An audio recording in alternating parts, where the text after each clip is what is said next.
Okay. Is this what you guys are talking about quickly? I'm just going to share my screen quickly. You see my screen? Is this the alerts you're talking about? No, like this one, the one I'm No, talking this about. is view. You go to like I was trying to work on it. I read about it. So Yeah. like you go to security. Yeah. From security you go to policy. Oh, it's security. Okay, policy. Yes. Where I is put that it somewhere. policy? Where are we looking? Policy and rules. Policy and rules. Policy. And Yeah, rules. Okay. it's Yeah. above. Yeah. Yeah. Then you go to threat. Oh, threat. Okay. Threat. Yep. Then you go to quarantine. Oh, okay. That's right. Okay. Yes. Man, you're already there. Yeah. No, that's where And from quarantine we you go to notification. Yes.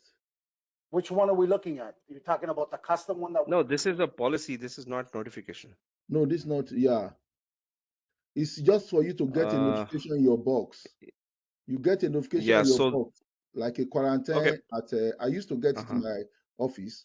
I can forward the one I mean to you. Your yeah. like So this Ahmed- is a policy Ahmed area. Gmail. This is not the I can notification forward area. it to you what I Okay. mean.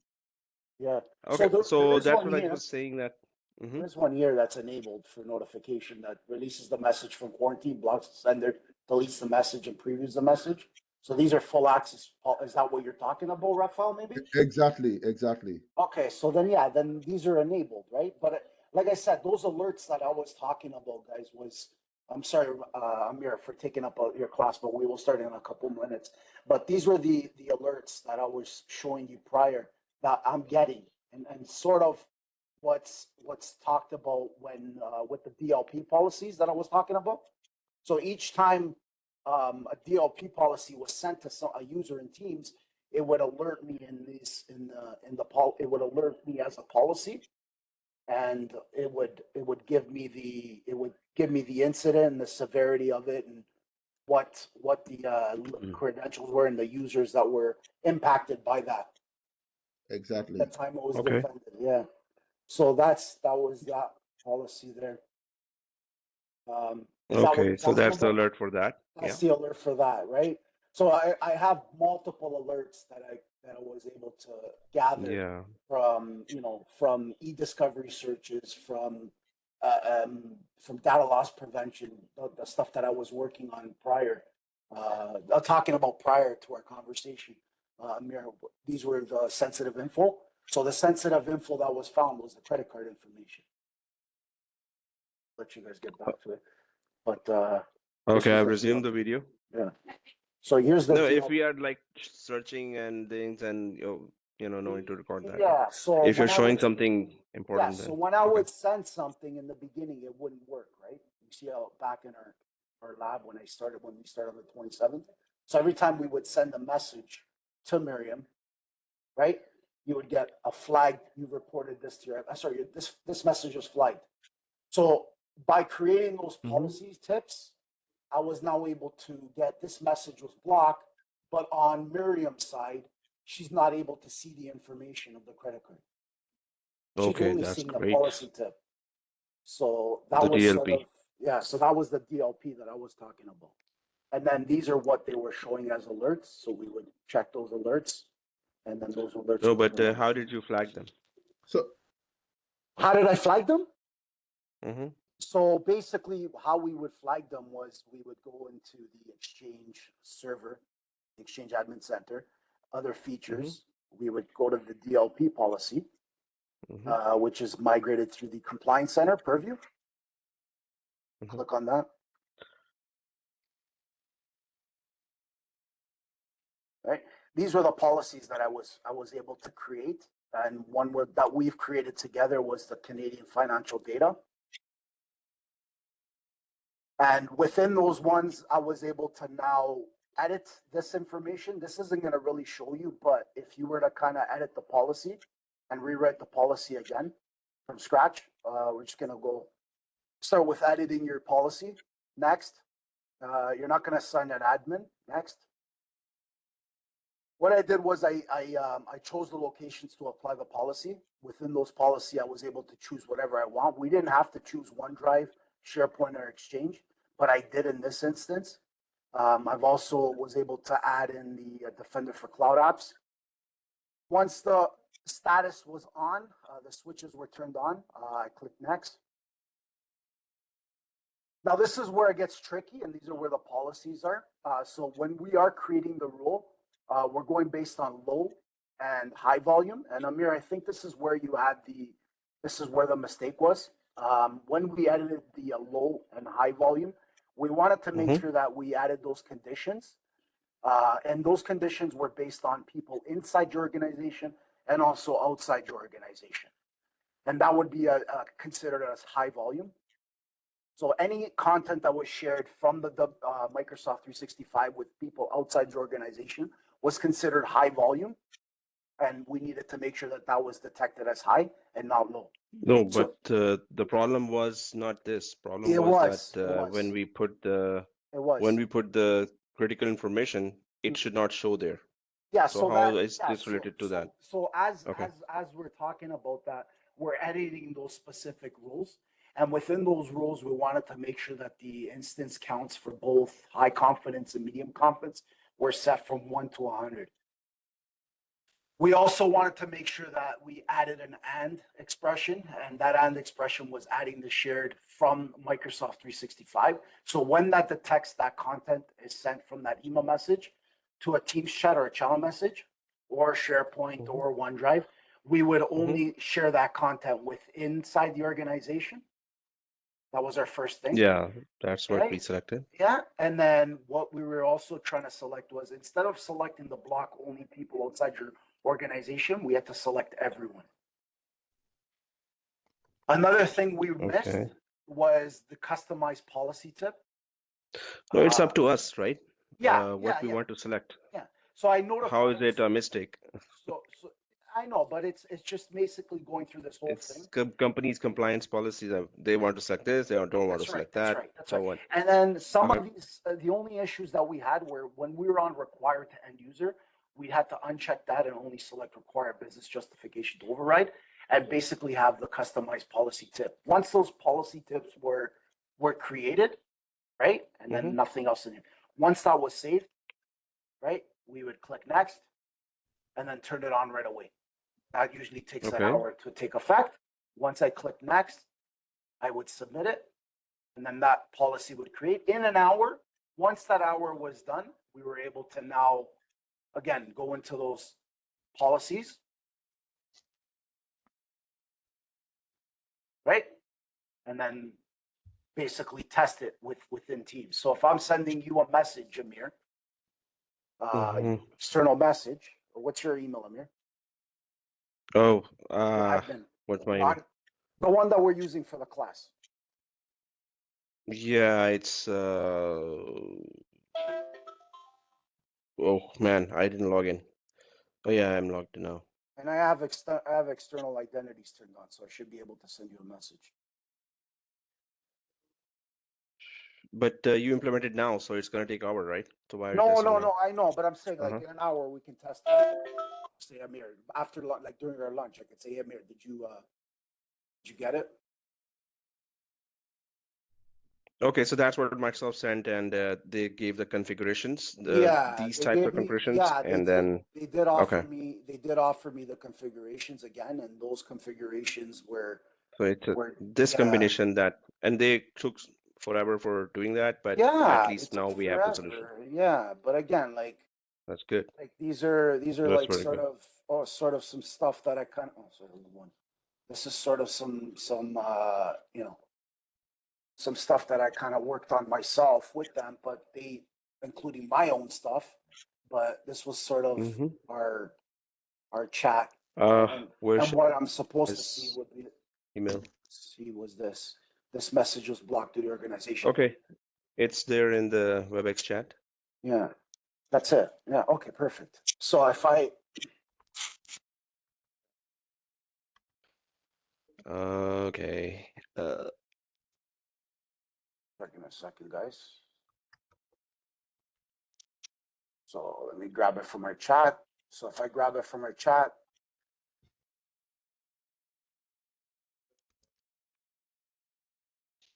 You can create a video for this as well, and I can add it to the channel, 100%, and 100%. everyone would see that. Because then now some newer topics the time is much lesser now. Yeah. So like I said, like even if I were to send you a quick test, sorry. So Amir admin at 0xbsc.onmicrosoft.com. AMIRADMIN at 0xbsc on Microsoft. on Microsoft.com. .com, right? Right. So yeah.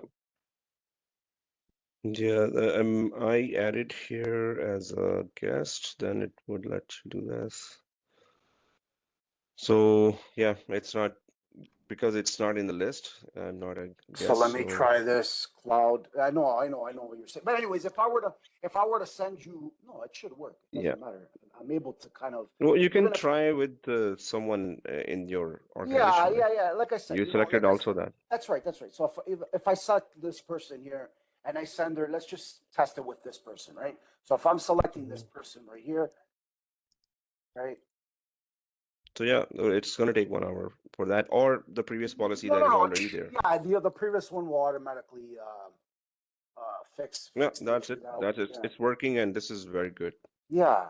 That's so great. Like I said, like even if I send her a message, right, and I just copy the credit card, right, paste, enter, right, and then I open up another browser. Yeah, last time when I was configuring it actually gave a policy tape, but it let it go, which means that was just a warning kind of thing. Now it actually blocked, so that's very good. So that's a combination of policy you showed. Yeah, so it's just a combination. Cool. That's it, right? Yep. So like when Thank you. we're doing, yeah, no worries. But anyways, like I said, I can show you guys a picture of it later. I'll send you guys a picture of it.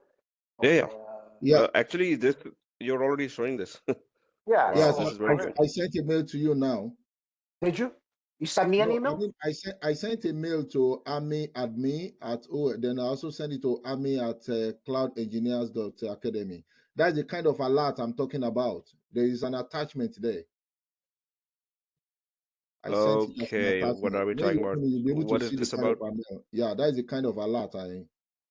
Oh, I see what you're saying. Okay. But anyways, this was based on guys, let's discuss it after the class because there are other students also. Yeah. So I'm gonna stop. So I'll share my screen.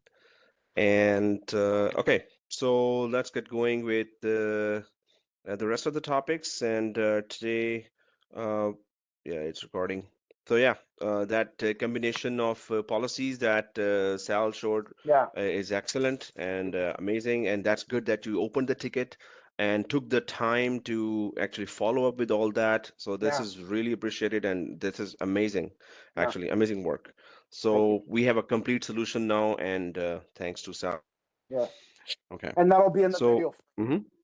And that is in the video for everyone to see. Definitely. Thanks for sharing that as well. All your effort. Thank you for that. Okay. So let's go ahead and so I'm gonna go to Exchange and then other features. So it seemed like this is all there is to it, but obviously when we go to other features, then there's a huge set of other stuff that is waiting for us. But it has been migrated still. That's a very good thing that they have given the links here because they still want to show you that, okay, it's ready to Exchange as well. Although you can go directly to compliance and it will just say that, oh yeah, it implements on Exchange, SharePoint, Teams, everywhere. But that link, I was afraid that they should not be removing from here because it's totally related to Exchange as well. Okay, so we have gone through all these and we have the labs for that. Then we have I sent the video of quarantine and then Action Center. There is Action Center here, DKIM, user roles, OVA policy. We actually last year we had to go through this DKIM procedure as well. So we're going to talk about that. What is this? What is Action Center? Let's go there. It has been migrated to security. If we go to security here,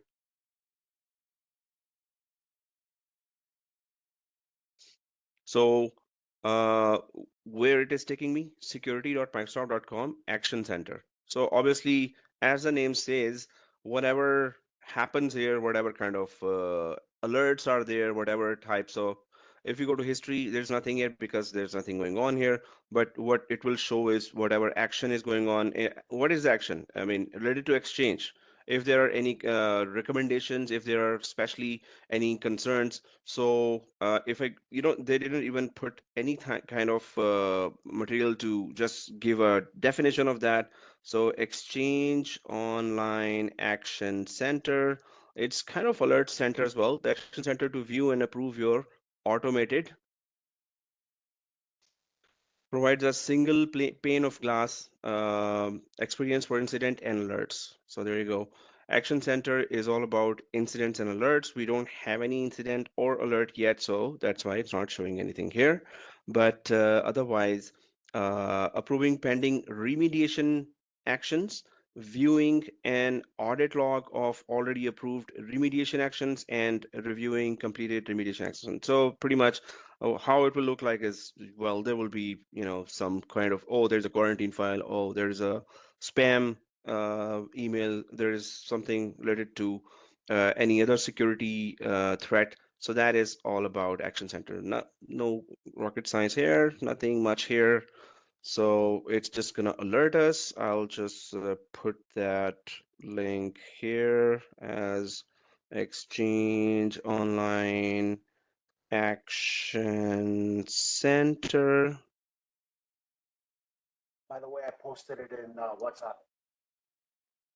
Oh, okay. What's up? Oh, that's very good. Oh, the Teams thing, DLP. Yeah. Okay, thank you. Yeah. Okay, so here an Action Center, and yeah, so nothing much here, just alerts. If we want to see any alerts for spam, quarantine, etc. Let's go ahead with the next one, which is okay. So here, DKIM. Now, DKIM, this is very, very important, and you should be configuring it for your domains. So what is it? Domains keys identified mail. Okay, DKIM still. Okay, so is an authentication process that can help protect both senders and recipients from forged and phishing email. How does it protect from forged and phishing email? Add DKIM signatures to your domains so recipients know that email messages actually came from users in your organization and weren't modified after they were sent. So nobody impersonated that. Nobody forged. So you are who you say you are when you're sending email. Suppose it's an email from John at master 5n1 5n2 dot info. So suppose you know this domain for long, and John at sends an email. So let me just create that scenario here. So that's your company domain. So company domain, and at John at ceadomain.com, suppose. And the business was done always between John ceadomain.com and this company here, suppose Alex at alex@ic.com. So when John sends an email from this domain, and this domain has a good reputation because suppose it was doing business with many other companies, and the email goes to Alex. But if DKIM signatures were not there, John sends an email to Alex, but it is intercepted by hackers. When it goes out either through Wireshark, if it's internally in the network or over the internet. However, they were tracking the data coming out from our data center or from Exchange Online, our instance or our tenant. So hackers would intercept that. They would pose at as John or just make a modification of John's email, which is John has sent, suppose, a code with 10K price, and hackers would just add, just to fail that contract, 100K price in the code, and it would still go there. And Alex would just say that, what? It's 100K? Okay, business cancel. We're gonna go with the second company and order them. And John would be asking then, hey, what happened? I sent you the code, and why did you reject that? And then it will be found out that, oh, okay, so somebody actually did something wrong, and John would explain that, no, I only said 10K. So the thing is that DKIM uh, is a signature that gets added to the exchange, to the domain, and it just tells the other exchange organization and security policies, exchange security policies, that, hey, I have this DKIM signature, which makes sure that our data is encrypted, and that it makes sure there are some mechanisms inside this signature that would tell that this email is has not been modified at all, and this is coming from who we are claiming to be, and it's a legit email.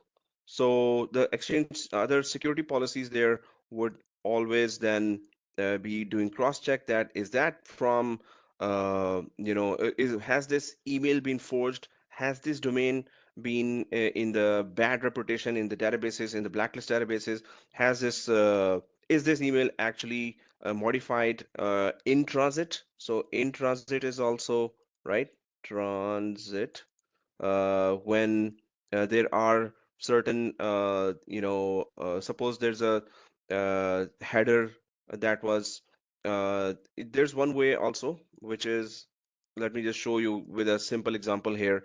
Whenever suppose A sends an email to B, right? So there's a hash track way of tracking as well, where suppose the email was, okay, this is a code, so there were 10 lines, and in the code there was a price that was referred 10K, and this price was put in the code, right? And against how many words in the lines and how many sentences in the line, a hash table gets created, which is just alphanumeric characters. And that hash table represents that how many words were in the line, how many sentences were in the line, and how many commas were there. So what happens is that hash table is cross-checked when it reaches here as well, that, okay, how many words. Suppose the hacker modified the email in the middle, and it was instead of 10K, 100K. So when the email reaches, and the hash table is compared with the original hash table that was created here, and if it is different, then, oh, somebody did a modification. And if it was exactly the same, then it was not modified. So this is one way of cross-checking that whatever started from here has not been modified when it reached the end of it, right? So so this is, the one way of checking. There are many, many other mechanisms to check that was the email modified in transit, and or whoever John, if is it John, excuse me, is it John who is really communicating with Alex, and or is it some hacker posing as John and dealing with Alex? So DKIM really makes sure that, hey, don't worry, we are who we say we are. You can easily trust our emails because our email is protected with DKIM signatures. So that's the basic message behind the DKIM signatures.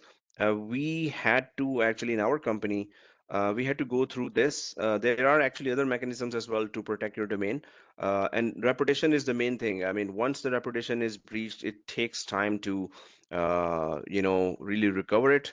Suppose your domain, there was a email, a hacker put a malware, and from John's email, the spam started coming. John doesn't know, your administrator doesn't know, but huge spam start going to different domains. So at once, it will be updated to online blacklist databases, And if once your domain is blacklisted, whoa.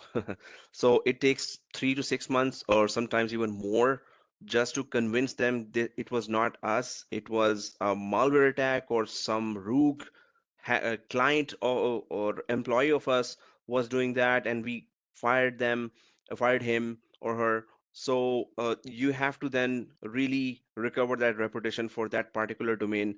It takes long time. That's why there are some websites on the planet. UCProtect.com. They are a simple service, but they really go for anti-spammers, and you can put your company's IP address with these guys. They are in Germany, uceprotect.com, right? And they are, other than that, there's SendGrid, there is Solar Flare. They all protect the reputation of SendGrid.com. You can check those guys as well. And then there's obviously Cloudflare, sorry, not Solar Flare, Cloudflare. That's very famous.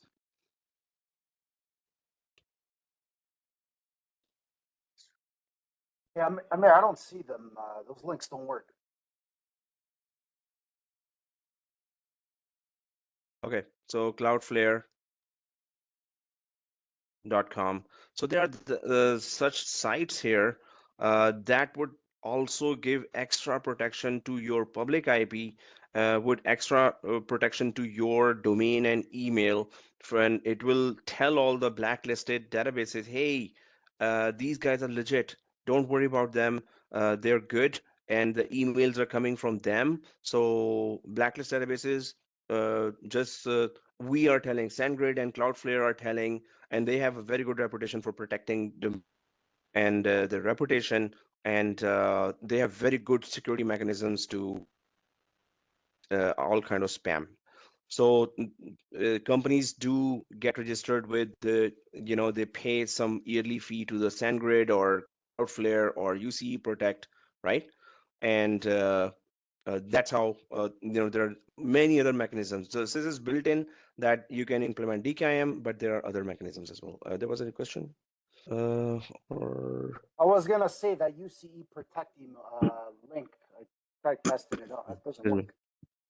UCE protect. uceprotect.org. Try that, or Oh, it's not .ca. let's UCE try that. Protect. Just Google UCE Protect, Yeah, and that's it what I will was take you. gonna do. All right. Yeah, I have a Mm-hmm. question. Sure. That while we enable this DKIM, I think then every company they should have enabled DKIM. So why they need UC Protect and others? Because I think Well, DKIM is doing the job. uh-huh. That's a good question. Because So it's yeah, you were saying? yeah, I mean Uh-huh. that's my question. Okay. Why? Yeah. No, it's never one level of protection that could be enough because hackers have all the ways to bypass any kind of defenses, and they come up with really different techniques to still create some kind of so they could just instead of posing as someone, they could just hack this guy as well. There are many other ways bypass, not many other ways, but there could be some ways to even bypass this. So companies cannot afford to really lose. So any kind of lose their reputation. So any kind of excuse me, any kind of protection is always less. I mean, that's one rule that every company follows, that you cannot be content on, oh, I am now protected. You see any other service that could provide you some more security just to keep your reputation in the market, you would go for that. So So that's the we extra layer have of protection, right? Extra layer of exactly. protection, right? Okay. Excuse me, something stuck in my throat. Grab it. So yes, that's an extra layer of protection. Very well said. We have registered with UC Protect. We have registered with SendGrid. SendGrid also actually, our company has to send thousands of emails to like thousands of users. Like it's nature of job is like that. So this could be easily flagged as spam from many online monitoring services, and that's why we take all kinds of precautions that, hey, we are not spam. We are legitimately sending thousands of users a legit email. So that's why you go for all kind of protection at all time, because when you're sending thousands of emails, y- you could easily be flagged as spam by any of the one database, and then it updates all the other database, and we're like, ah, seriously, now we have to convince that one database, hey, why did you flag us? Don't you see our protection mechanisms that we have in place?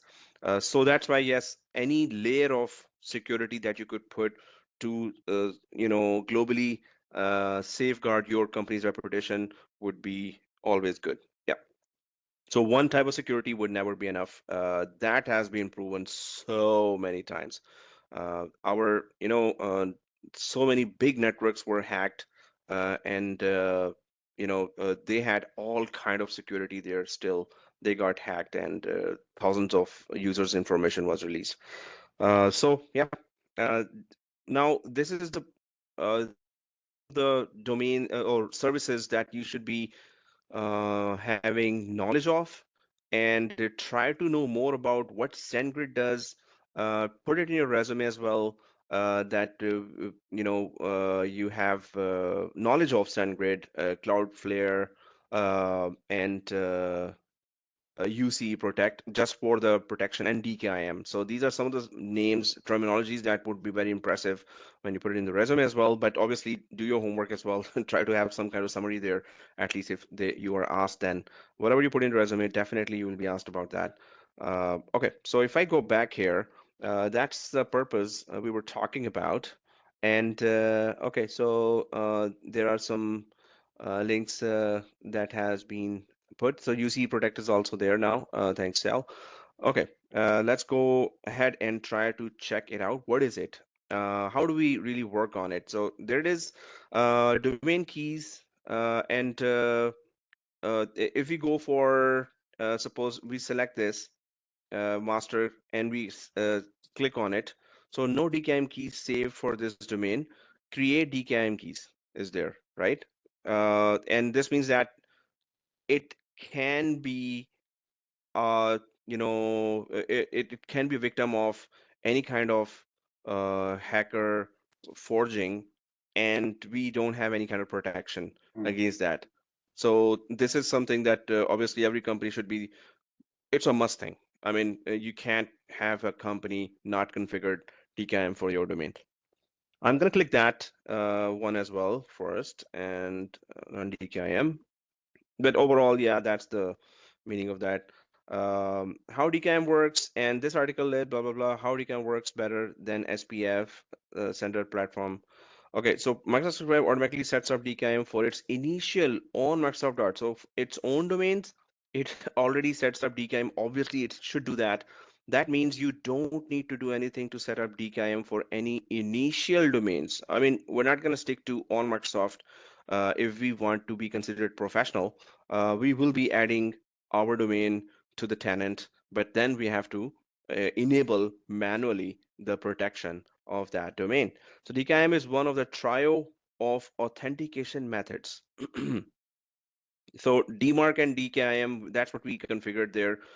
And then we checked SPF as well. So what are those? We're going to check it. So SPF, DKIM, and DMARC, that helps. So it's not just DKIM which authenticates or tells the other party that, hey, our emails are legit emails, don't worry, and our email um, application has very good reputation, and please take all our emails as secure emails, right? So SPF, it's a try of authentication. One of them is DKF. SPF, DKIM, and DMARC that help prevent attackers from sending messages that look like they come from your domain. So they prevent attackers, right? DKIM lets you add a digital signature to the outbound email messages in the message header. Automatically it does that.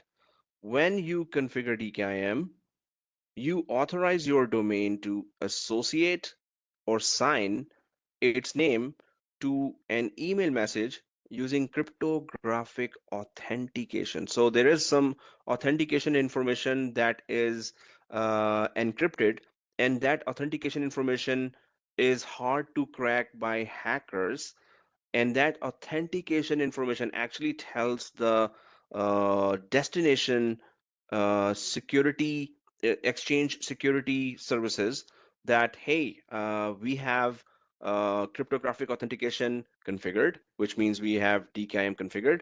So you can check, it is encrypted, and it in the authentication information, it says that what domain it is, and what's the reverse IP addresses of that domains. There's a lot of information that is encrypted, and that can only be shown to the security services on the other side, which are protecting the other destination company's exchange server.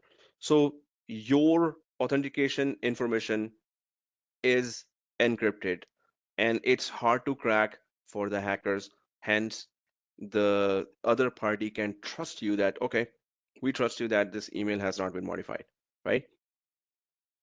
Email systems that get email from your domain can use this digital signature to help verify whether incoming email is legitimate. So this is all about heavily encrypted authentication message that is inside that tells that, okay, yeah, these guys are legit, don't worry.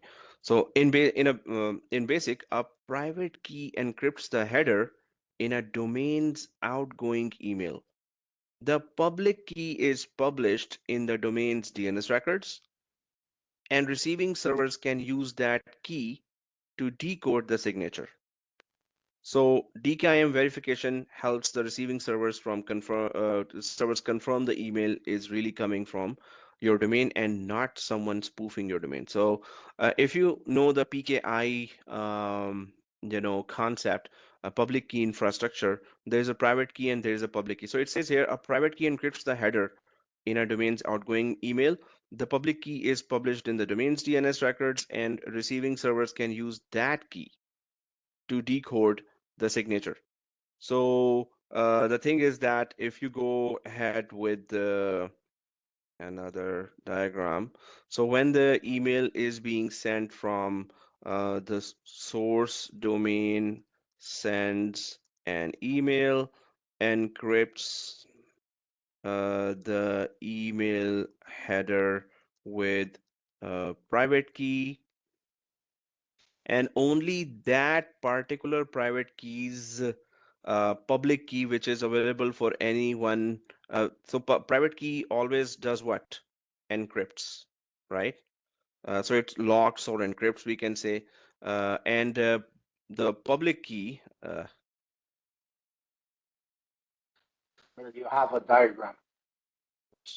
yeah, public key. Yeah, but I'll just write that quickly because it's a small one. Yeah, but I had a big diagram on public key, private key, and before I also create that. So public key that is available in the DNS that the destination company or source destination domain can also access. Destination domain can access. That destination domain will exchange, so security services will access the public key when the email comes here. So if this public key relates to that private key, whatever the private key the source domain used, if that's the same as this, then only it will decrypt.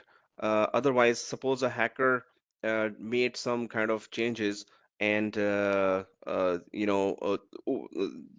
obviously the private key would not have that same information, or the hacker would not be able to actually modify and keep it legit. The hacker cannot decrypt the encrypted authentication information because it's heavy encryption. What about heavy encryption? Heavy encryption is all about hackers taking too much time to decrypt it because it's heavily encrypted, that it's not worth it to hack. Suppose this email is giving a code of 10K for some project, and that code has to be accepted today. While the hacker tries to grab the email and then decrypts it, and decryption takes like 3 weeks or 6 months. Some encryptions are so heavy. If it's going to take that much time, it's not worth attacking here, because you will be able to decrypt, yes, it will take so much time that it's not worth wasting that time, because well, the main damage cannot be inflicted. The code will go there securely, and by the time we decrypt it, it will be too late. So that's the idea about heavy encryption. It's not like it can never be decrypted. It can be decrypted, but it's gonna take too much time, and it's not worth decrypting it. So that's the main idea behind that. So if it is encrypted and hackers cannot keep showing it as legit after modification, then they will not attack. And but the actual authority, they have to decrypt information. The security services there would need to decrypt the information, so they would just use the public key. And if it's the same private key there that they have used, then they will be able to actually check through that yes, it was not uh, you know, modified, it was not forged, and the authentication information is exactly the same, untouched, because we use public key, and that public key only works for this particular email, because that public key's private key is here. So these two are related. They could add any other private key as well, and that public key has to be related to that particular private key. So only one, what we can say is, suppose there are 10 or 20 private keys here and 10 20 public keys, so the correct public key would only decrypt the correct private key encrypted data. So the thing is that they have explained it here in very good basic form, and then they have given the way that what do you have to do to really protect your email. Microsoft 365's built-in DKIM configuration is sufficient coverage for most customers. However, you should manually configure DKIM for your custom domain. Yep, that's where it goes. Obviously, our custom domains are not DKIM protected. You have more than one custom domain in Microsoft 365. You're going to set up DMARC too. Recommended. Okay, we're going to talk about DMARC as well. You want to control over your private key. You want to customize your CNAME records. CNAME records are just DNS records that point to another domain with an easy name. So you want to set up DKIM keys for email originating out of third-party domain. For example, if you use third-party bulk mailer. So yes, many companies, our company also uses bulk mailer. We need to from time to time we need to send communication or email to maybe 10,000 users or 20,000 users. So we need to send that, right? So in that case, we really need all this protection for our domain. Excuse me. Okay, how DKIM works better than SPF alone to prevent malicious spoofing? Alone, yeah, but obviously Microsoft would say that you can just use this product and you will be good. But no, companies always go for third-party protection and second and third layer of protection as well. So SPF adds information to a message envelope, but DKIM encrypts a signature within the message header. So SPF is a sender platform framework, which is also telling that, hey, I am a legit sender. Don't worry, my message is not forged, but it does not encrypt that information of, hey, I'm a legit. So that's why DKIM comes in, and it says that, hey, I'm encrypting that message. If the hacker can actually mess with your SPF message saved in envelope, hacker cannot mess with encrypted signature that is inside the header, message header itself. So when you forward a message, portions of that message's envelope can be stripped away by the forwarding server. Since the digital signature stays with the email message because it's part of the email header, DKIM works even when a message has been forwarded, as shown in the following. So the thing is that with SPF, central platform framework pass it send suppose the email is protected by this guy SPF. So it says there in the envelope that, hey, we're legit people, we're legit email, legit domain, thank you for trusting us. And some of that information in the envelope, when it reaches some destinations, it is actually stripped of that information, or they remove that information for their own mechanisms, check mechanisms. But what they're saying is, if you use DKIM signatures that are actually inside the message header stays with the email from the start till the end, and it is encrypted. So that's why any kind of mechanisms that are receiving or checking information cannot really touch this information, cannot really decrypt this information, cannot really remove this information at all. So that's where Microsoft says use DKIM instead of SPF. So yeah, excuse me. In this example, if you had only published an SPF TXT record for your domain, the recipient's mail server could have marked your email as spam and generated a false positive result. Anyone knows what's a false positive? How come it is false and positive at the same time? Simple, right? What is false positive? Even the police sirens are also, you know.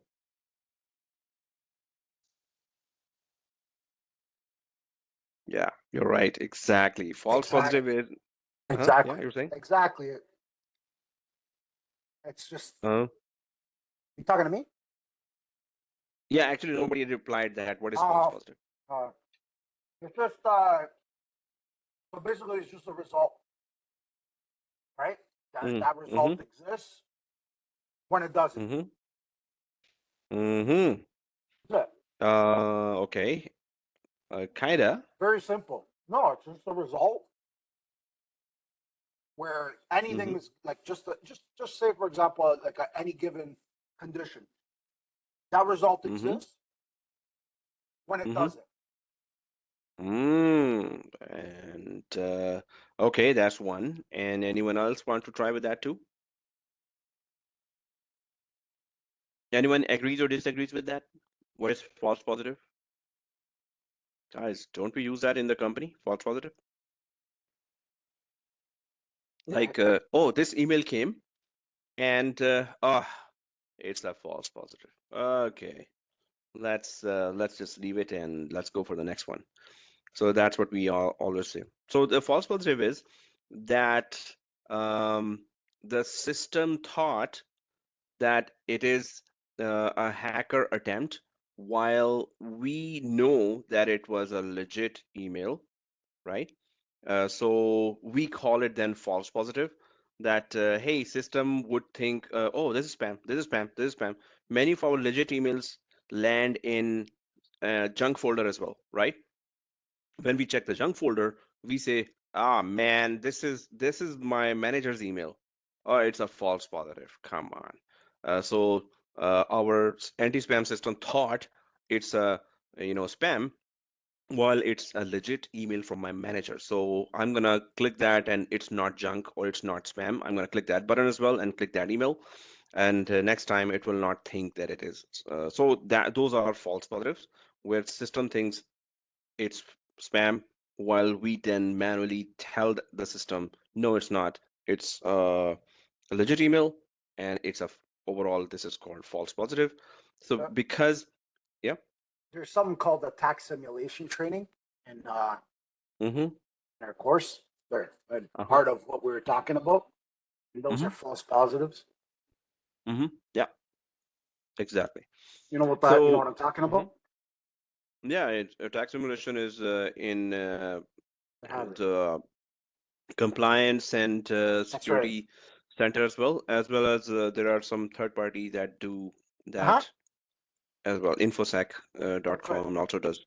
Okay, so yeah, those do create false positive as well, but attack simulation also does that. You're right. So here, Because DKIM relies on public key cryptography to authenticate and not just IP addresses, DKIM is considered a much stronger form of authentication than SPF.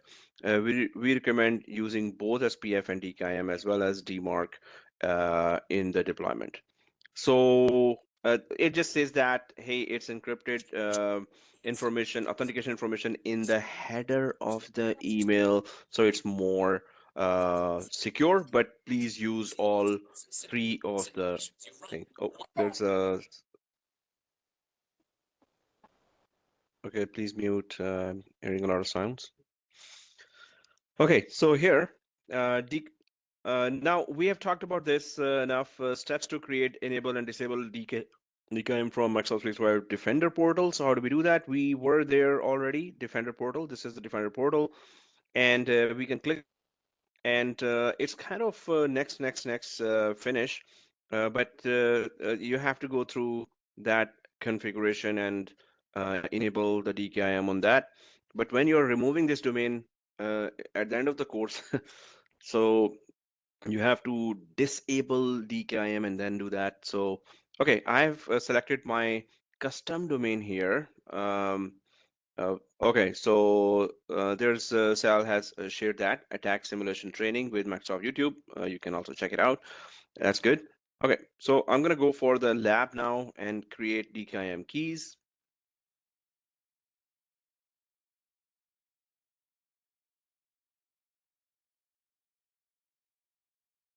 It might take several minutes to synchronize the DKIM keys. Add the following CNAME records at your DNS hosting provider, and return to this page to enable DKIM. So this is the procedure for enabling DKIM. So the DNS has to be told that and DNS is accessed by all the other companies as well, all the other exchange organization security services as well, and they check through DNS that was the DKIM key created, and that can be, so once you create it in the DNS, um, it is pub it is synchronized throughout other DNSs across the planet, right?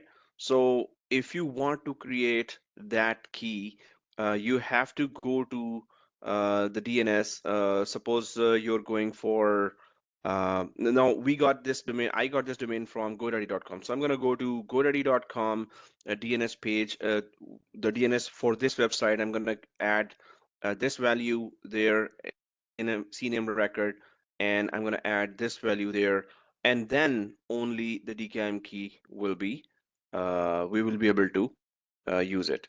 So am I able to do that, or will it let me? Okay, if I go for GoDaddy.com, I'll just open it and put it here. So I'll just try to log in.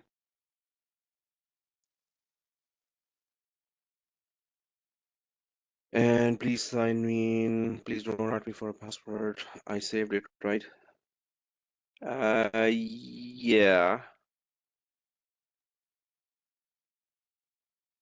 Okay, I mean, and where's, yeah, there you go. So master 5 in 2 .info, that's the domain I purchased and added to my tenant. And for this domain, yeah, they always keep changing their interface. And I need to just go for DNS. So it will be here, I think. So for this domain, I'm trying to go for its DNS configuration, because if you want to create a DKIM procedure, then you have to go to the DNS of this domain. So I'm just going to go quickly here, email privacy.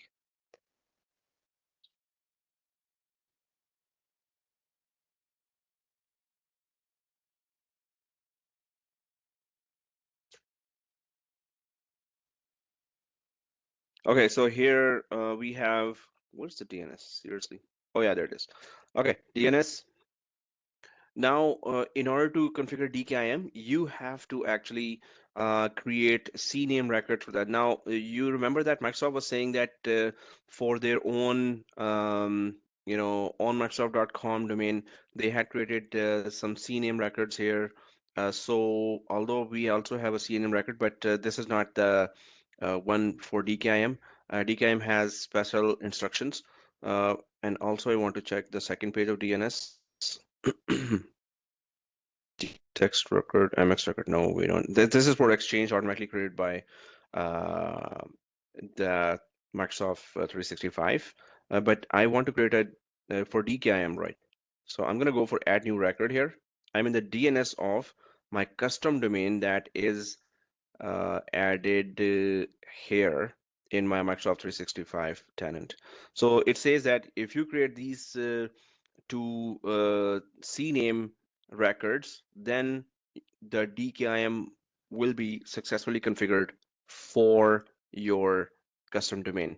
Now, this is really important because uh, it could be asked in the interview as well that have you configured DKIM? If you happen to say yes, then then they will ask, okay, how? Then you can actually tell that procedure here. So what I'm going to do is I'm going to go ahead with this. When you create a CNAME record, whoa, what's going on? So much police activity. Okay, here, selector one. So what's the value here? Just this one. So guys, when you're creating a CNAME record, you don't have to actually add the domain here. Actually, here, this is the host name and it points this guy here. This is the DKIM process. So I'm just gonna go to add new record. I'll go for CNAME here, and there's a name and there's a value that it points to. So if I go back here, did I select CNAME? Yeah. And then selector domain key. I copied it, Alt tab, and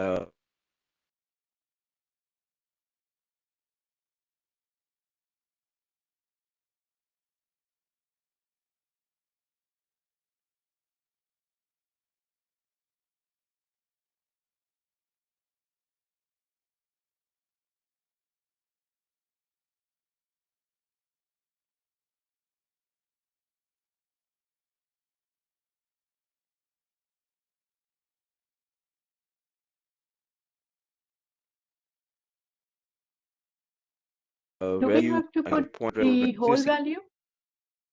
Do we have to put the whole value like on Microsoft.com or we can just hear you. the? Okay, thank you. Yeah, so here I'm just gonna copy this, but actually this is not the domain. Why is it pointing still to this? Anyway, I'll just go there because the CNAME record will also check that. You're supposed to just copy till here and then save. And if it is correct, it will save. Otherwise, it will give you an error. Yep, it is good. So for DKIM, you have to go through this process, and then your domain will be secured. And this is a common important practice that you must do to protect your domain, right?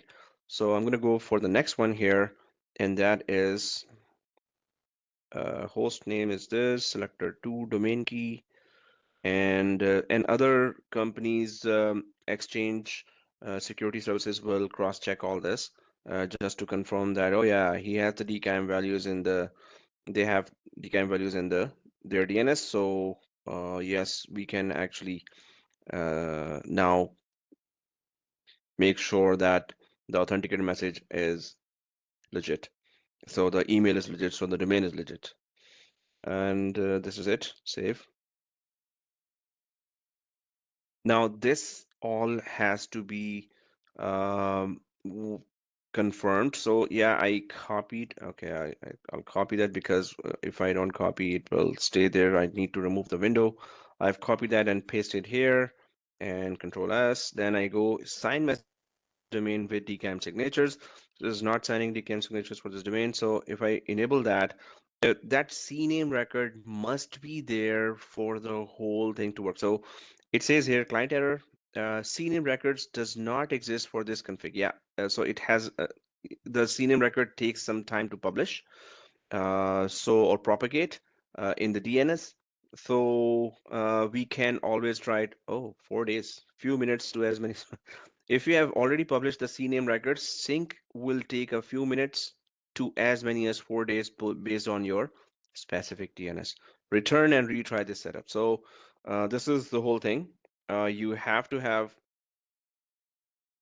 those CNAME records. So Microsoft 365 here, or this service here, will cross-check with your DNS that if the CNAME records are created or not. If it's able to sync and detect, it will turn it on.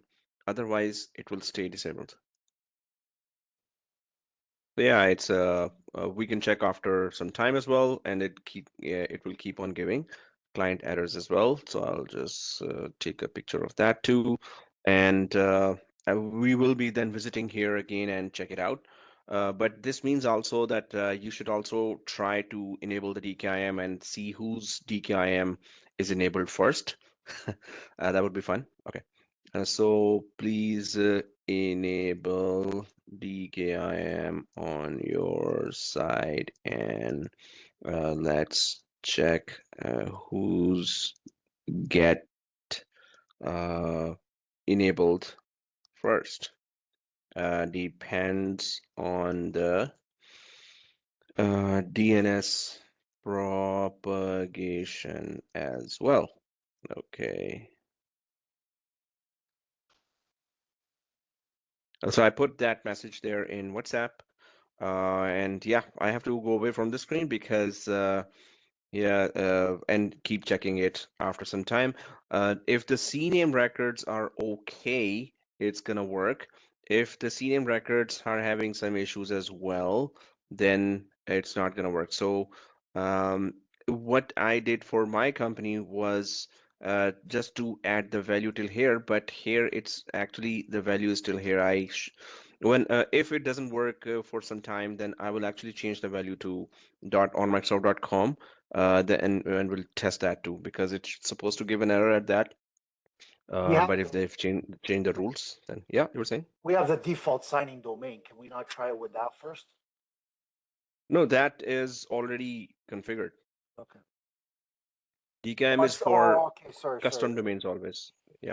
Okay. You're Mhm. just doing our Yeah. domain. So it's gonna take time. It Yeah, didn't happen for our company as well.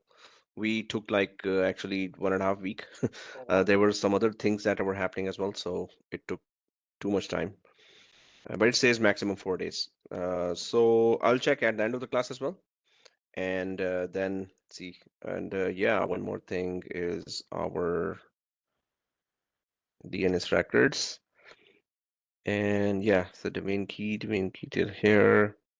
You know what? One more thing I need to try, and I should, is, well, I copied those.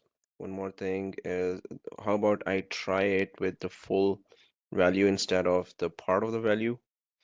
Although part of the value did say it's okay, but okay, that was the first one. Selector one, selector one, selector two, selector two. Okay, so I'm gonna go to selector one and edit that and put that there. That's exactly what they were saying to do. If I click save, if it's successful, yeah, I'll keep it that way. And yeah, okay, it is successful. So in our case, it was a bit different. I'm gonna put the whole value here.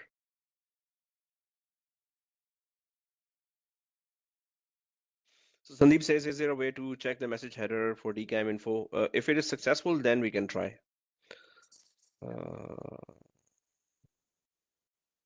Okay, I'll put the full value here, and it's saying it is successful. Otherwise, it gives an error if there was an issue.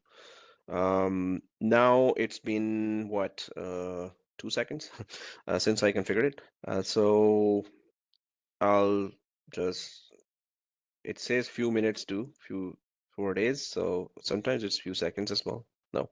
Okay, so I'll come back in like maybe 10 minutes and then keep checking it that DKIM is good or not. So I'll keep it at that page and create a duplicate of this. So we can work on the duplicate and you know, keep checking the enable button. Okay, so now I'm gonna go for Exchange again, and we were talking about DKIM here. It's in the security, and so then we're gonna go for user roles here. I think we covered it, but how come it's here? User roles. That's the next one, user roles.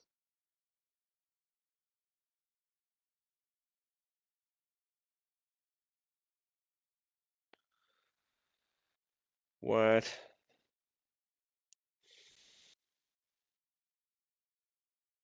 Man, Rogers, seriously.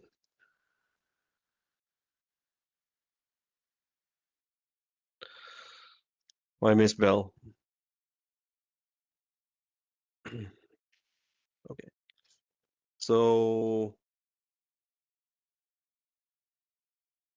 yeah. Yeah, that we covered. I mean, why is it here as well? Bringing you directly to the legacy one, eh?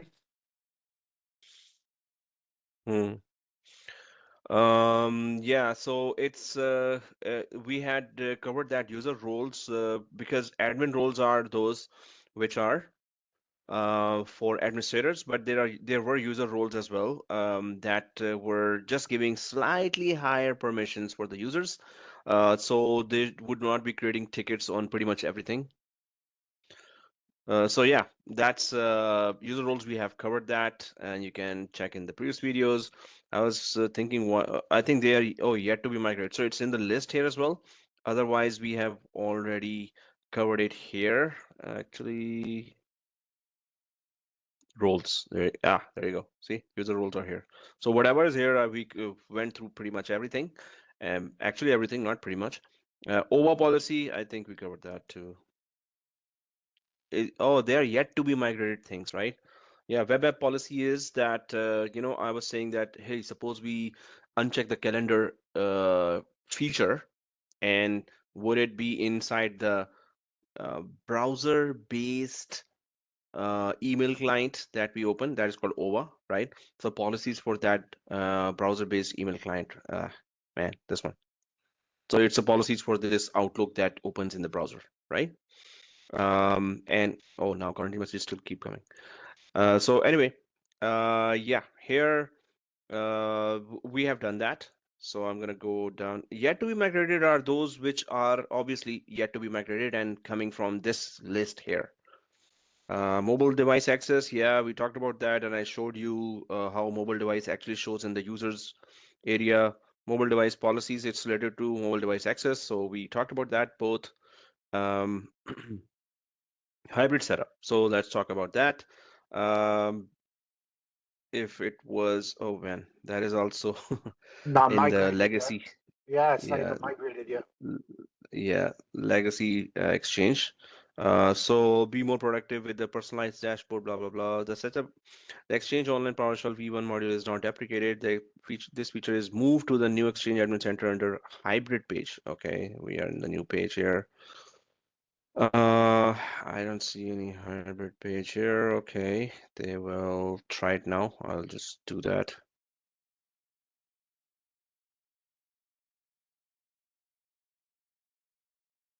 It's in settings. That is, I think, yeah, we talked about that too.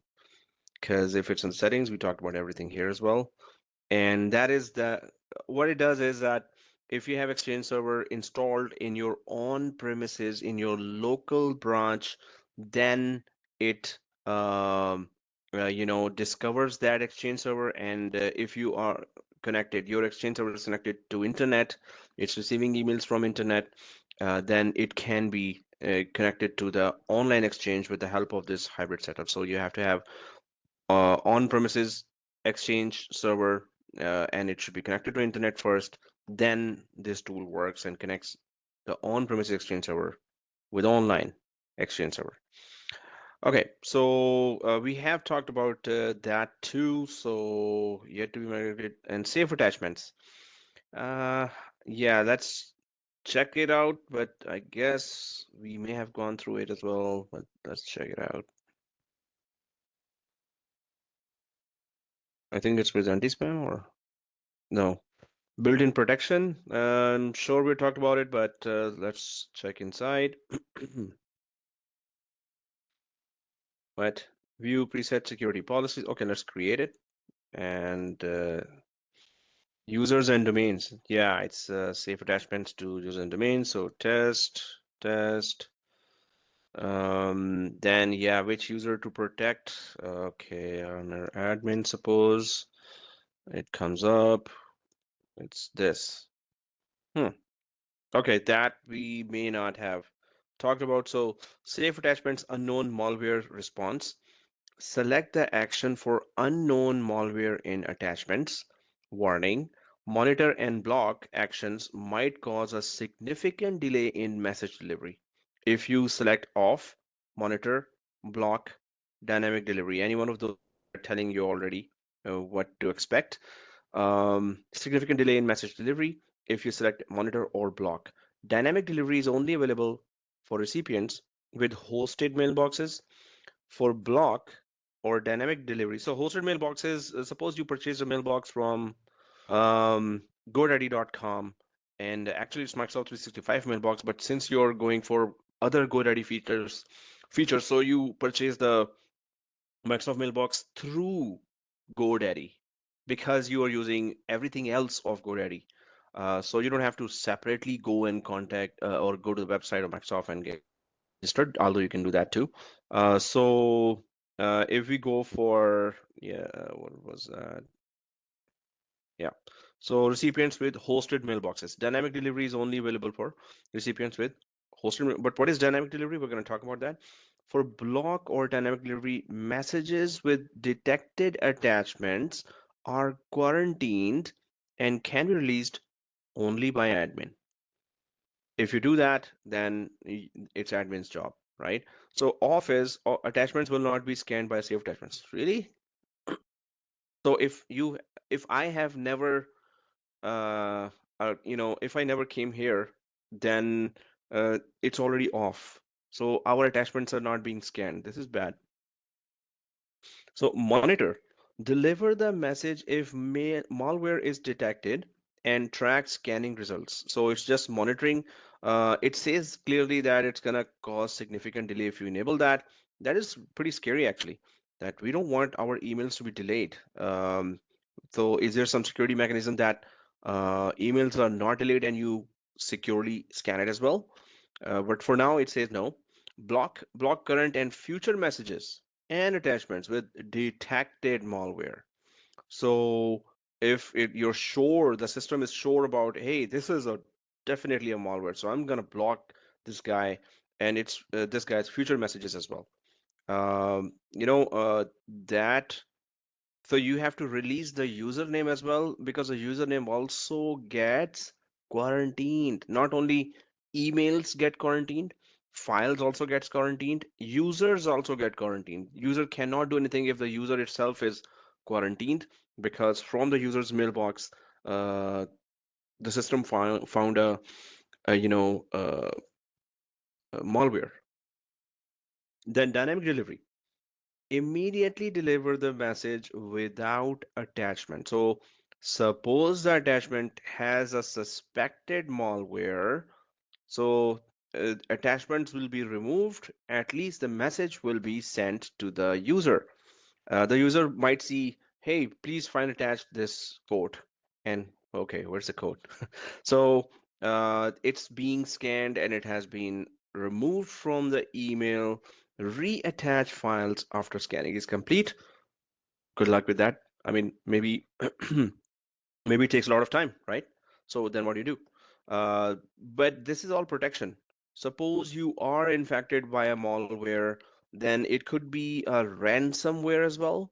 If you did not put that these protections here, and that ransomware could really cause your company to spend millions and millions of dollars. Business would not continuity will be affected. Business continuity will be affected, right?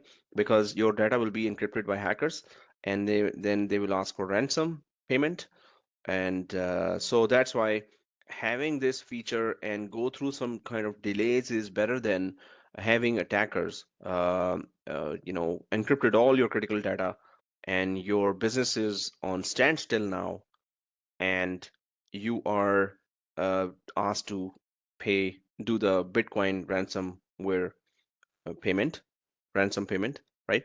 So better enable this and just make the users, you know, create that awareness.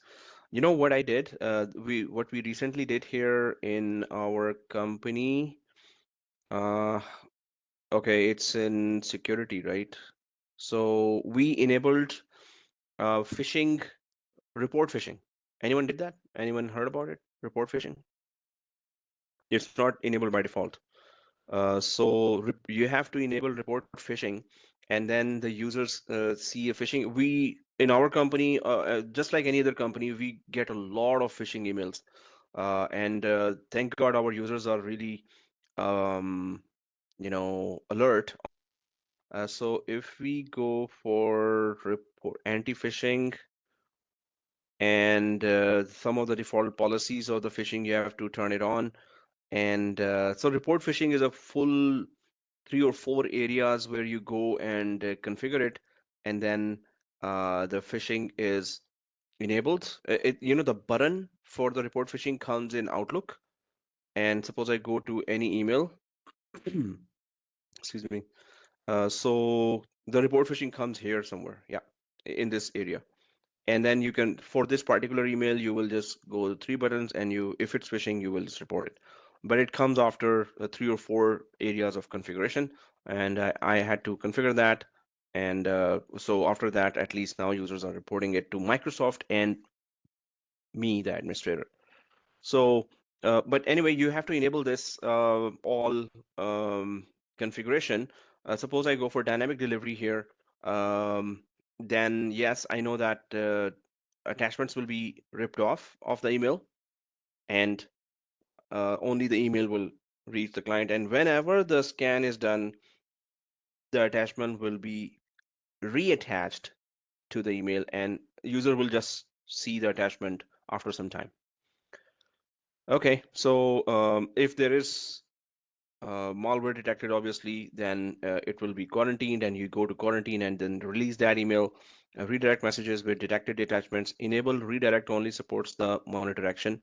So if you enable monitoring, then you can actually redirect the message as well. Send messages that contain monitored attachments to the specified email address. So you can create a mailbox, separate email box, and then if there is suspected email, then just redirect that suspected malware email to another mailbox where you can go yourself and check it out, what's going on, right? Okay, so there's a link Sal has also shared, I've and done it. I've done this already with the report phishing. It's actually pretty cool. I've done it myself oh yeah, it's where I oh, work. Yeah, that's good. yeah. Exactly. That's part of that Yeah, project. that's what I did as well, and I did Yeah, that same last here. month. Yeah, I just did it Oh, recently too for a project. oh, Yeah, okay. yeah, Cool. Yeah, all the steps are here. yeah, Exactly. yeah, Thank yeah. you for sharing that. No worries. Oh Well, yeah, we this should be we got our shared own in the. documentation, but yeah, that's pretty much for me. Yeah, I also create my own Yeah, same here. screenshots and Yeah, documentation. But yeah, yeah, yeah, this page is perfect enough. This page is good. yeah, It covers pretty much everything, yeah. major things. Okay, thank you for sharing that. And so yeah, this uh, link that Sal shared, uh, you can put on WhatsApp as well, but that if you want to configure report phishing. Yeah, I am. I am right now. Okay, thank you. So here, yep, I don't remember visiting this area in my company. for this. So I'm gonna go ahead and check because administrators which were there before me, they could have configured it already, but now when I'm doing this, so I'm thinking that I don't remember going to my company's this page, and I will be checking where we are. Most probably it is off for us, and then I have to talk to my director, and she's very technical as well. Mhm. She had been an administrator before, Nice. so yeah, so when I talk something, she knows exactly what I'm talking about. There are some Yeah. directors that have no idea, right? So Yeah. they depend on other managers. Hey, what is he PMs. talking about? PMs. So yeah, And but yeah, then the PMs don't even know anything. They got to go to the yeah, architects. exactly. So, but she's so technical that everything gets whatever want approved, it gets approved because she understands right away, right? So that's a big benefit of that. But also, there's thing that we cannot be as our director that oh this is that and she, okay maybe you're right. So no, she understands pretty much everything, or he, whoever's the director in whichever company. Okay, so I'm going to be really discussing all this with my director as well after checking if it is off and should we turn it on. Obviously, we should turn on because there was a recent attack that happened on one of our higher management cell phone. She was on vacation and she thinks that she did not click that link, but the link was clicked, and then the hackers were actually remotely trying to connect to her PC and cell phone. The security services were telling us there's a from this IP from a certain country, there's a hacker attack going on right now or live. So we had to then disable her network connection. We had to remove all the applications from her cell phone. Then after that, yeah, we all then started taking much bigger security precautions. Okay. But this happens, and we were about to be hacked with ransomware, I guess, whatever they were gonna do next. But anyway, that was a recent experience we had. So then we got really scared that although we have configured so much security, still we can be attacked. Just obviously, if somebody clicks a link, that no one can do anything about that, but we should be prepared with that if that happens. But what is the reaction we should be doing? Okay. Now, this is if you put monitor, deliver the message if malware is detected and track scanning results. So it's gonna deliver the message, but it will keep on scanning. This does not actually prevent it, right? So this will be a business delay if you configure any of those options, but it's for security. For the sake of security, you should be doing that. So I'm gonna go next with monitor option. And with monitor, they also said that if you put monitor, that then whatever is a suspected email, you create a separate mailbox and put that mailbox here, and the messages that were scanned to have malware should be actually redirected to another mailbox. If you don't enable that, the email with malware detected will go to user's mailbox, and user will be using that email. And monitor is just monitoring and telling you, hey, there's a malware there. So it's kind of risky, even clicking that, but the other ones are too harsh. They just block the user right away. So that is something also a bit tricky to implement. Like management has to be ready for that, that they can be too harsh, or are they ready to not see the attachment? And there's a business critical decision that needs to be made immediately, and your attachment is gone because you configured this option, right? But we can't have the malware also going to the emails. So it's your decision how harsh you can do and what your management is willing to go and implement. Okay, so I've clicked monitoring here and next, and that's it. Submit. So yeah, save attachments. Please do visit it in your company. Please put it in your resume as well. That handled the options, safe attachments and anti-spam and anti-malware and security policies, etc., etc., etc., etc. Right? Okay, so yeah, deployment completed. Sal has shared some picture. Just did it. Just did it just as a test, and it's like I said, I did this already, but No, this is DL. Okay, you have No. shared report phishing. Okay, good. Yeah, yeah. Okay, so yeah, here it is, and yeah, safe links we've talked about, but this is related to Exchange we're talking about because Microsoft Defender has so many other features as well, right? Okay, if we go here, safe links, I think we did that, but so safe links is, as the word says, safe links helps prevent your users from following links in email and documents that go to websites recognized as malicious. So use this page to set up policies that determine how all or specific users in your organization interact with safe links.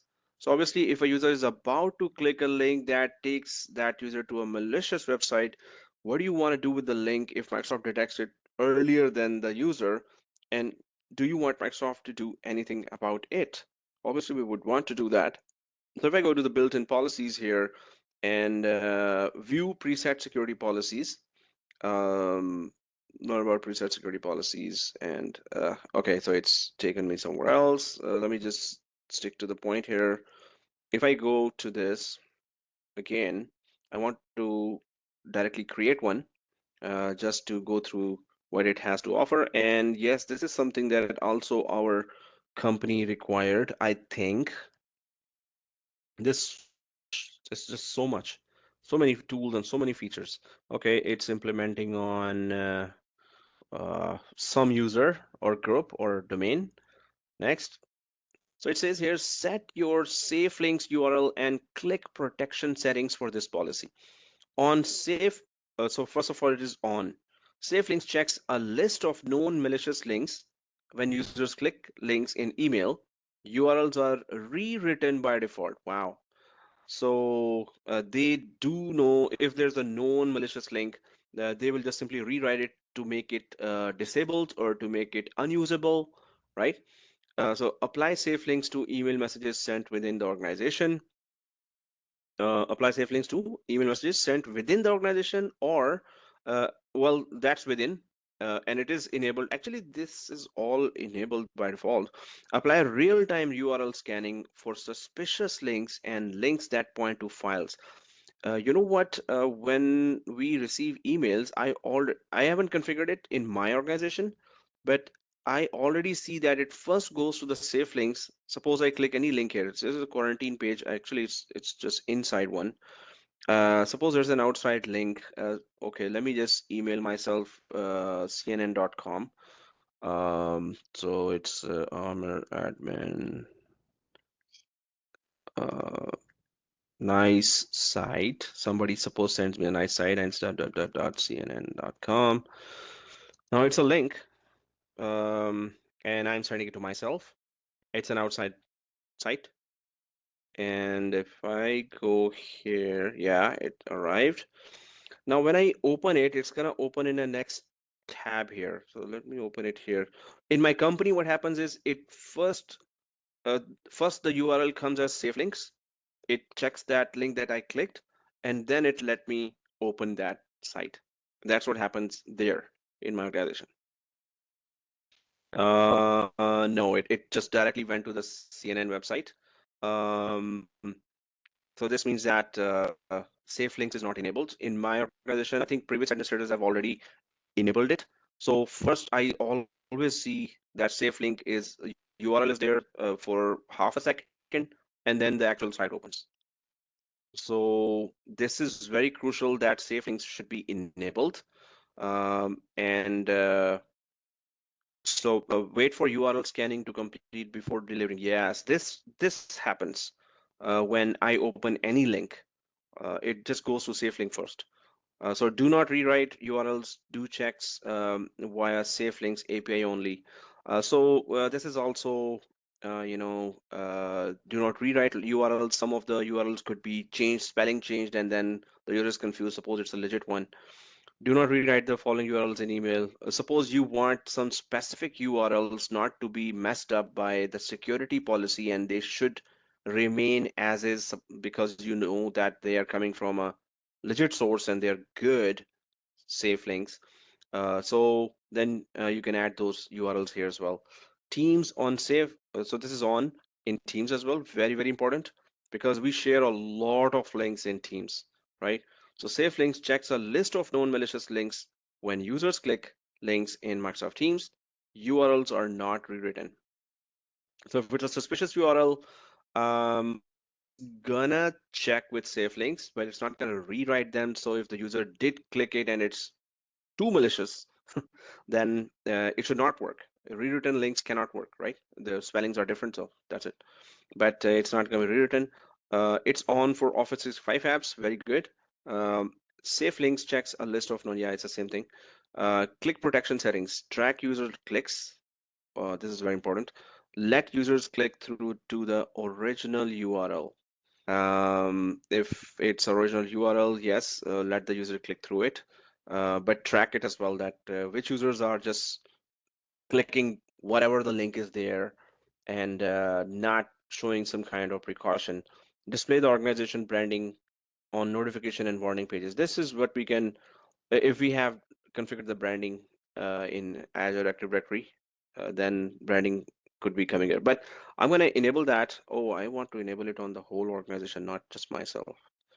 So I think it will detect the domain. Yeah, master. Obviously, this should be implemented on the whole organization. Next, next. Use default notification text, custom notification. Yeah, default is okay. That, hey, be careful. Submit. Okay. So view this policy, view safe links policies. Okay, I'm just gonna click done because I created that. Um, I hope it works right away because then I can go to Outlook. Now it opened directly the CNN website without showing the safe links in the URL. If I click that, no, it's still going directly. Otherwise, it shows safe links here. What is this? You have blocked autoplay media with sound for this website. Hey, I'm using this Firefox. Maybe it's a browser thing. I always use Edge in my company. Only use Edge. Actually, I use Chrome as well. Many users use Chrome, but Edge is a Microsoft product, so I've seen nothing wrong with it, and it's perfect. When it goes search, then I go to Google. Okay, so I'll just send one more sign. Maybe Safe Links is enabled now. So if I go for admin and go for BBC, uh, good site, and www.bbc.com. I have, oops, .bbc.com. And maybe safe links appears here in the URL. Maybe it does not. Okay, the site is there. Oh, it's not clickable. The heck? Okay, already safe link is working. Serious? Okay. So it was clickable, but that is not. I'll forward this me again. Maybe it has the safe link is already implementing that it's not making any website clickable anymore. Maybe, maybe not. I've just forwarded the same email again, which I was able to click before. Okay, it is clickable still. Now when I click it, it opens. No, the safe link is not showing. Okay, maybe it's the browser thing. Maybe in Edge or in Chrome it shows. I'm not, but I have to log in there. So the thing is, I'll give it time and then check that if the safe links is working or not. But safe links shows here in the URL first for a few seconds, and then you can, and then at once the other site opens if it's legit. Okay. If I go back to the other policy that we were tracking, that is close, yeah, domain key. So was it able to detect the CNAME? Yeah, it does. It may take several minutes to synchronize the status page. Okay, DKIM works now. That's how it's configured, right? So DKIM works. So it's been, so after 15 minutes, like DKIM works now. Yeah. Okay. And I'll just put it in the slide. DKIM works.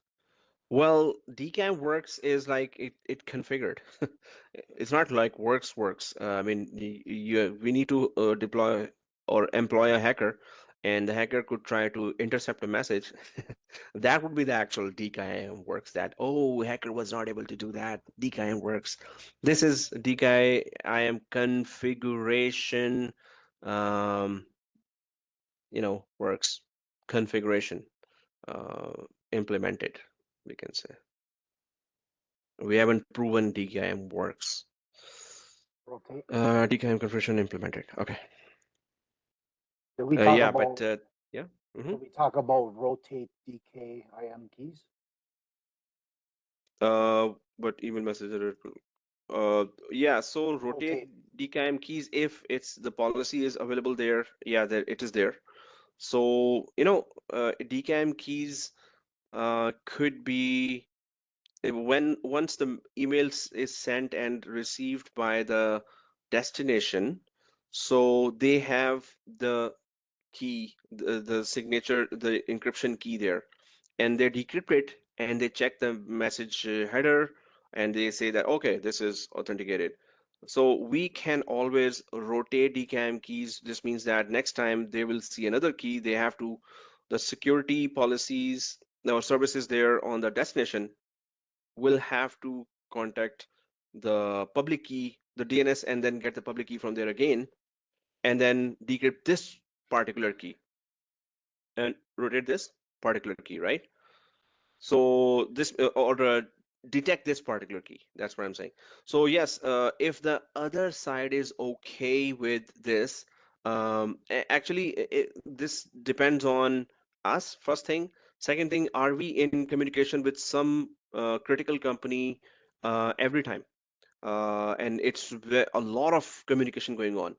So you can relay that to that company that, okay, from now on, um, it will be a little longer process for our keys, your security policies to detect our, keys there. So yes, we can rotate DKIM keys as well, and click it. Yeah. So what happens is the procedure, what I showed here is, oh, kids.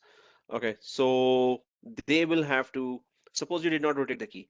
So you send an email there, the destination domain already has the decryption public key certificate downloaded here. They keep decrypting with the same encryption key. They know that, okay, it's the same encryption key.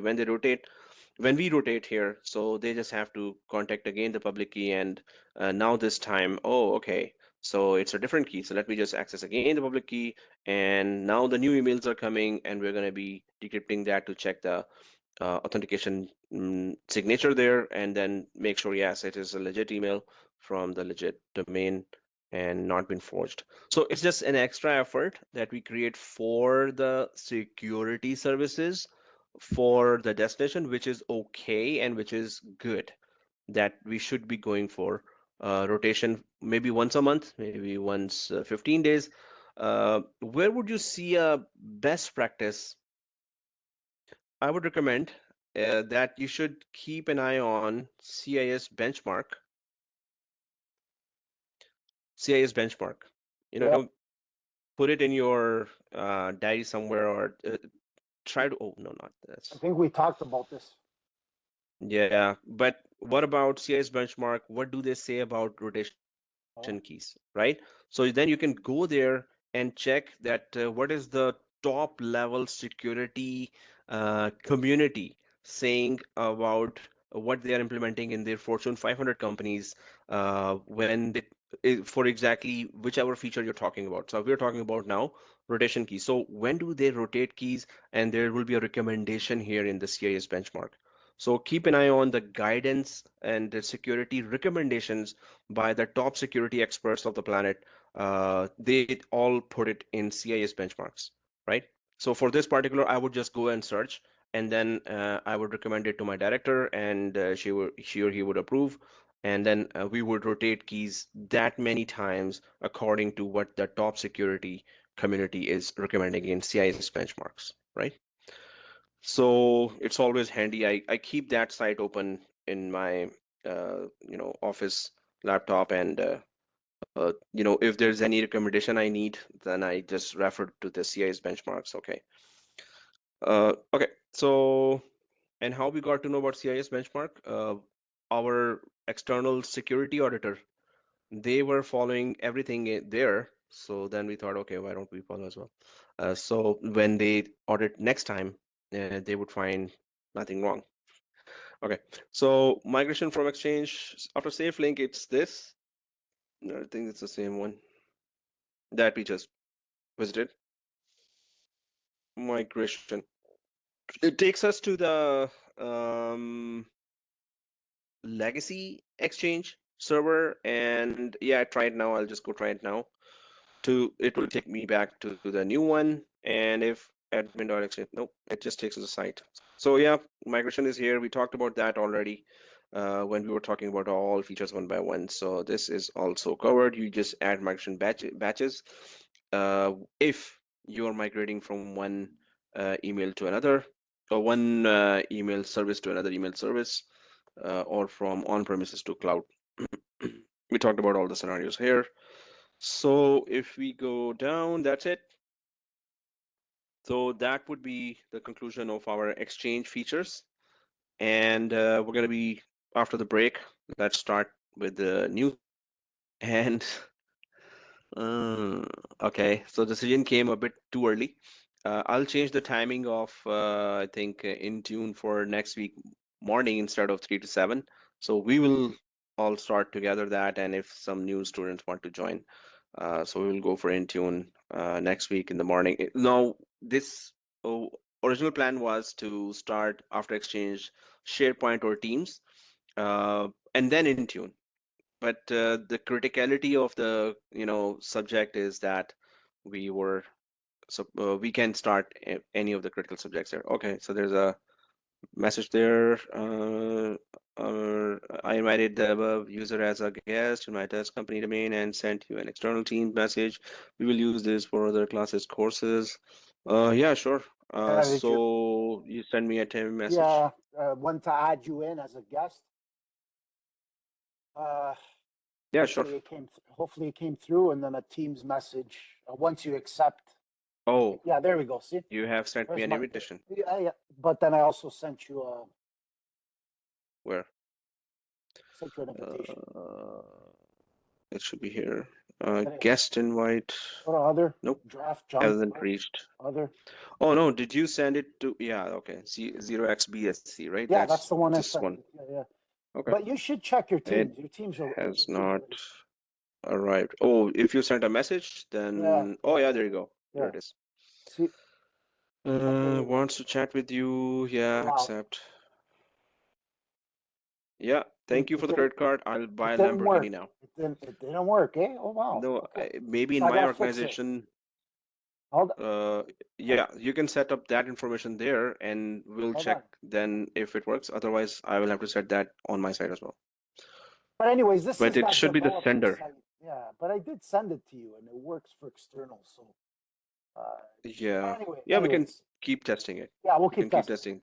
All right. Okay, guys, so let's take a break and then come back with the next one, which is, there was another message, but the email message header could confirm. Sandeep is saying, email message header. Now DKIM information, you know what? If we go for how to check, instead of, going here and there and discovering, why don't we just, okay, how to check DKIM header message from Microsoft 365 emails head. I use DKIM for email in your custom domain and the spam, blah, blah, blah. How do I view my DKIM email header? Oh, yeah, that's it. If you have a Gmail account, you can send a test email to your Gmail email address. Open your email in Gmail. Okay, what about Office 365? How do I view the message header in Office 365? How do I check DKIM configuration in Office 365? Configuration. How do I check my DKIM email in Outlook? Email header. I'm still asking for email header. Okay, click an email, click on the three dots button on the blah blah blah reader page, and then navigate to the view. You can see the email header details in the window. Okay, yeah, I know where the header is. Let's just check the header. Um, Not here. It was here. View message details. And okay, let me control A, control C this and go to a new page here. Control V, control F to search and anything DKIM. Oh, there you go. Yay. Oh, DKIM equal none. Seriously, it hasn't configured. Okay, maybe I sent a message before DKIM was configured, but are there any other DKIM lines? No, that's it.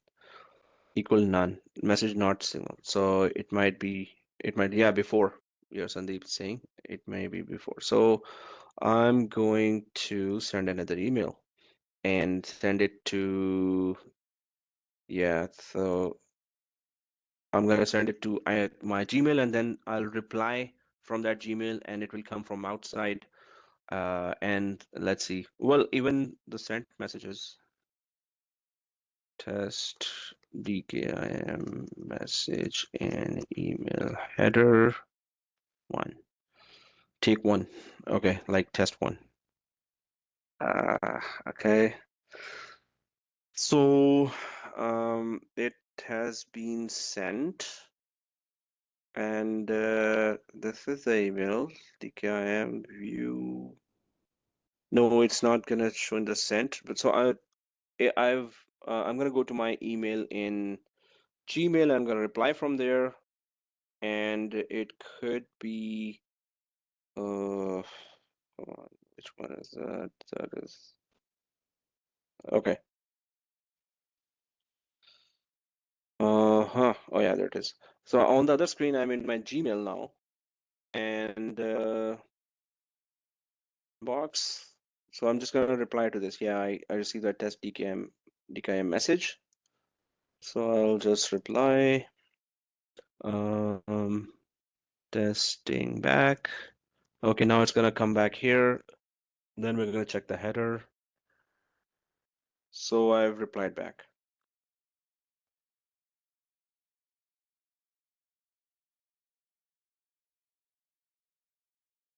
That is to meeting. Okay, so I'm expecting an email here. Come on, come on, come on.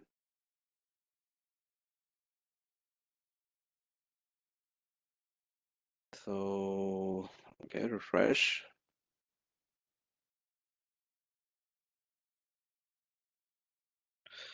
So I'm gonna and fresh it. What? So one day, Monday or Sunday, it's gonna come. I hope I don't have any policies for outside emails that would prevent the outside email to arrive. Also, I could send to myself an email. So IT guy me test to just to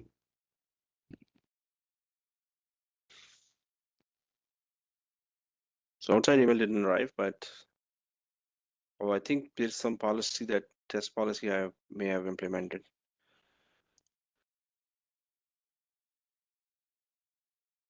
What? Even inside email didn't arrive. I hope it's not ending on quarantine.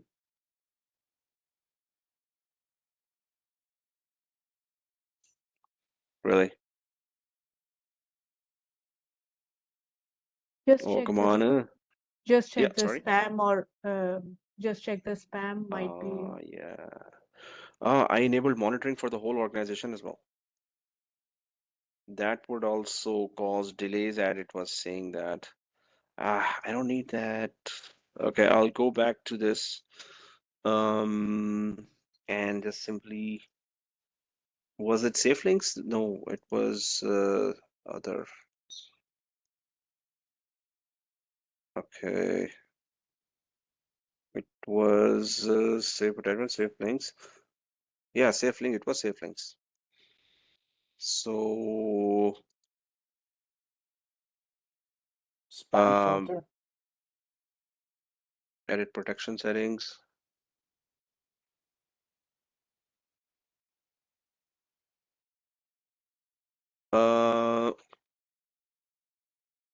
Yeah, it's this. No, it's not safe link. It's spam. It's spam. It was, there was monitoring, save attachments. Yeah, it was save attachments where I enable monitoring. Now, because of monitoring, everything is delayed, right? Oh, we see it firsthand now. What will happen in the company? And the managers will come on your shoulder and they will say, hey, you better get my email here. It's urgent. What? Seriously? Okay. So there would be a legit reason that administrators would turn it off, keep it off. Okay, yeah, this one. Off. I don't need delayed. It says clearly it will be delayed. Significantly delayed, it said. That is, I don't know how is it acceptable for companies. Okay.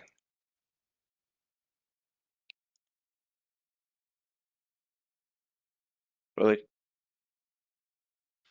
I'll send to myself another email after turning it off. But when it turns off, we don't know. Maybe right away. Test 2, 3. Okay, test 3. Yeah, and I'll send a new email from Gmail as well.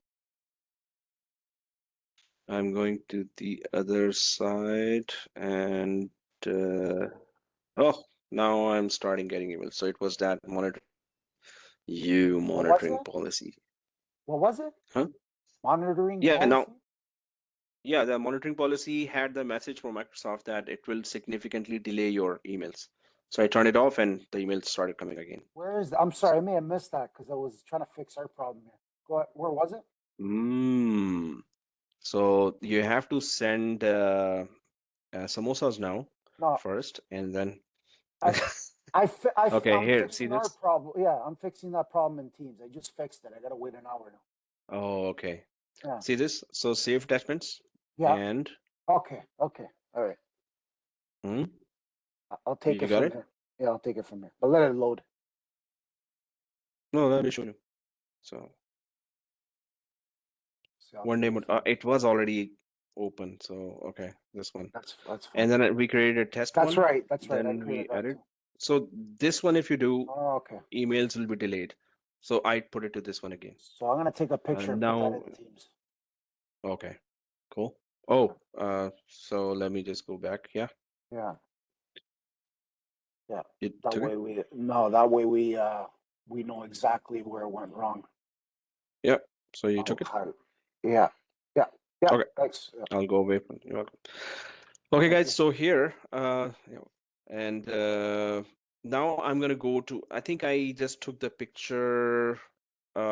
This is Control A, Control C. I'll put the message here and DKIM search. What? Authentication results DKIM equal none. Header D none, DMark none, action none, header from 0x3.com. Oh, okay. Oh, there's no other DKIM information. So either it could take some time, or we have to check that it always shows, it cannot show none, obviously. Message not signed. No, message is supposed to be signed now. So yeah, we have to check it back that when does it says yes, DKIM is yes. So right now it's not protected. That's a good one, Sandeep, that we should be checking. How long does it take? Because it's enabled, yes. When does it really? Oh, let me just check from Gmail as well, which I did not check because it's from outside messages, right? So if I go for test 2, okay, now I'm sending back test Three from Gmail, I'm sending back an email and it should receive because it mainly was for outsiders to be told that, hey, we're legit. Hey, test three, it arrived, right? Just now, 12:05, 12:08. No, this is internal. My Gmail is still not arriving. That's where we need to test the thing. If any one of you have also implemented this DKIM, then you could test from your Gmails, but otherwise, maybe some other policies now stopping it. Ah, seriously. You know what? Let's check quarantine. I have enabled quarantine as well. And quarantine might not have my two Gmail.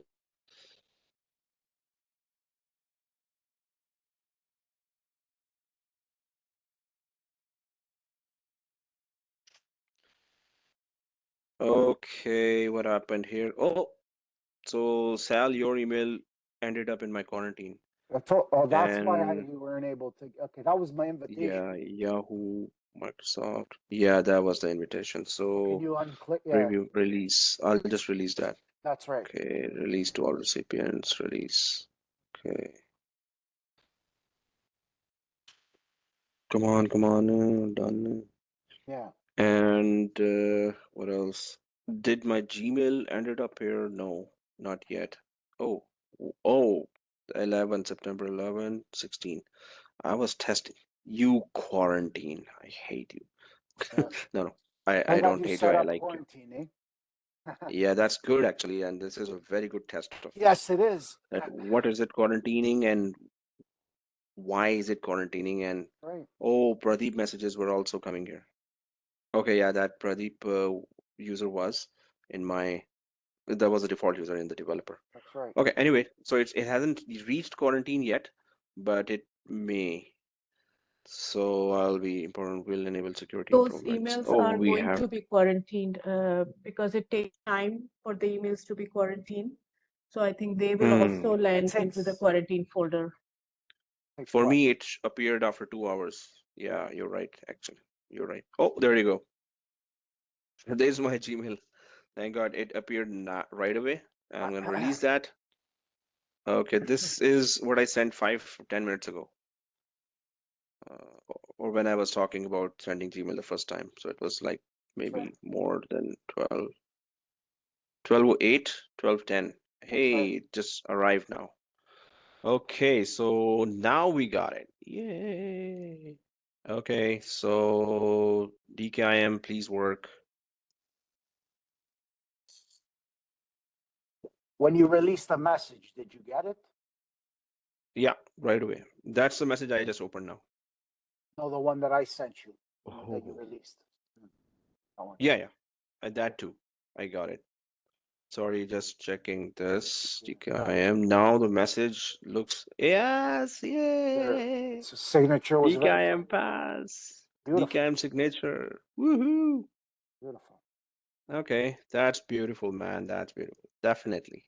When things work, oh, what a Of feeling. course. Of course. What a feeling. Yeah, it's external, exactly. Oh, okay. So now I can say, we can say DKIM works. Now that's the proper thing to Mm-hmm. say. And I mean, after doing all this, we can say DKIM works. Before it was like, Well, highlight that result there, the SMTP. DKIM works. Yay. I just put it there. And in the email, so that was configuration implemented. That was rightly put there. And now we can rightly put this one as well. DKIM works. Hang that on the So wall. yeah, man, I will. Because DNS propagation does take time. It does. But this is good. I mean, DNS also worked in time, on time. Okay, so that's good. But that's the good thing is Sandeep insisted, hey, check the headers. So otherwise, I was just moving away. So that's very good. Full lab on DKIM. that we should properly check till the client and end user. Okay, there's the invitation. Accept invitation.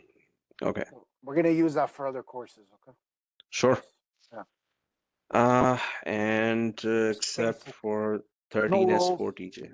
no roles, no nothing. Yeah. Until we need the roles, I'll give it to you after. Mm. Hey, you hurt my feelings now. Okay, No, we don't so need yeah. it now, but Oh, like later I'm just kidding, man. while we're testing it, No, we'll do no, it no. together. I'm just kidding. Yeah, I was just kidding. Okay, sure. Okay, guys. So yeah, there.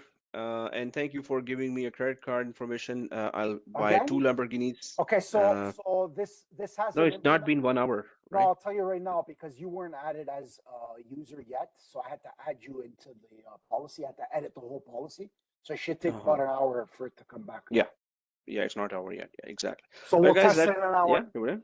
We'll Yeah, test it sure. in an hour. Exactly. So let's take a break, and after that, we can continue with the SharePoint. We can start with SharePoint, and SharePoint. If next week I'm starting Intune this time, It's then in what's tune. the? Hmm? No, I say it's in tune. Yeah. Yeah, so okay, there are more votes for Intune, and I'm gathering some momentum from outsiders to also have some kind of paid student so I could actually buy that Lamborghini.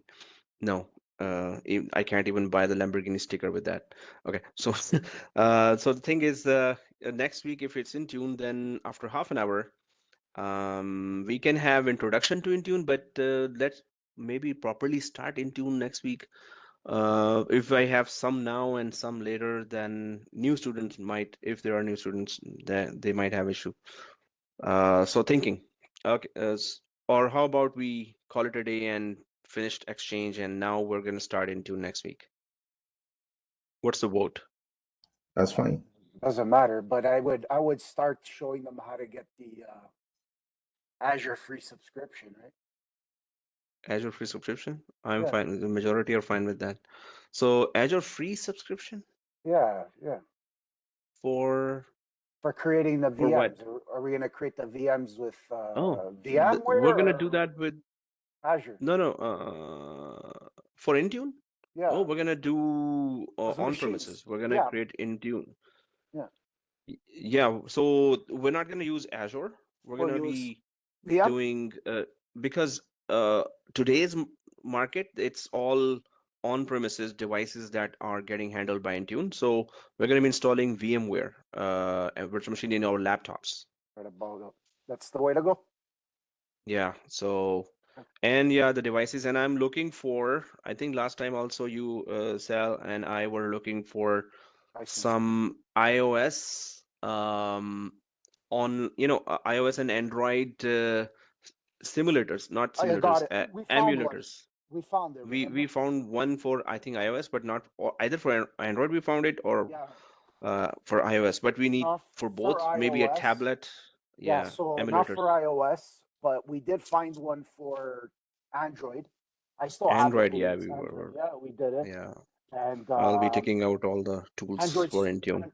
Android Studio Hmm. we're gonna use Yeah. Dolphin, right? Uh-huh. So we're gonna, and then Yeah. we'll use my phone, my old phone that I have for Oh, yeah, we imaging. tested on your phone actually Yes, yeah. the Well, last time. I don't have a Mm. tablet, but if somebody has a tablet, it'd be nice.